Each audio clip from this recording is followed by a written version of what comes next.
Bwana Zumbe, nimeletewa taarifa na vijana kwamba shamba langu watu wanalichuma, limekuwa chumio. Yaani sufuria yangu ya ndani watu wanaipikia bila ridhaa yangu.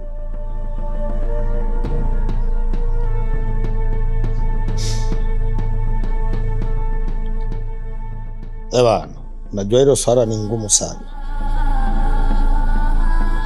Hilo swala ni ngumu, nzito, tena sio nyepesi kulitamka. Yaani kwa kule Kigoma sisi tunasema kama uzito, tena uzito wa mlima wa jiwe la Nondwa au uzito wa mwongozo wa Uliemba. Ewa,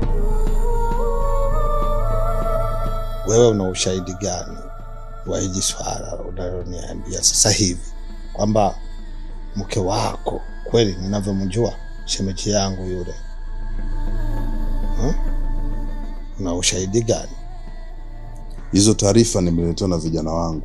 Hawa ambao ninatumia nao kwenye mambo ya takwa ndio wamenifikishia hizo taarifa. Tena kwa kunambia kuwa babu jinga kao fikiri mali yako inaliwa. Sasa hilo ni jambo la kusikitisha sana. Shehe mkubwa kama mimi alafu natokewa na vitu kama hivi. Wewe naona imekaaje hiyo ndugu yangu?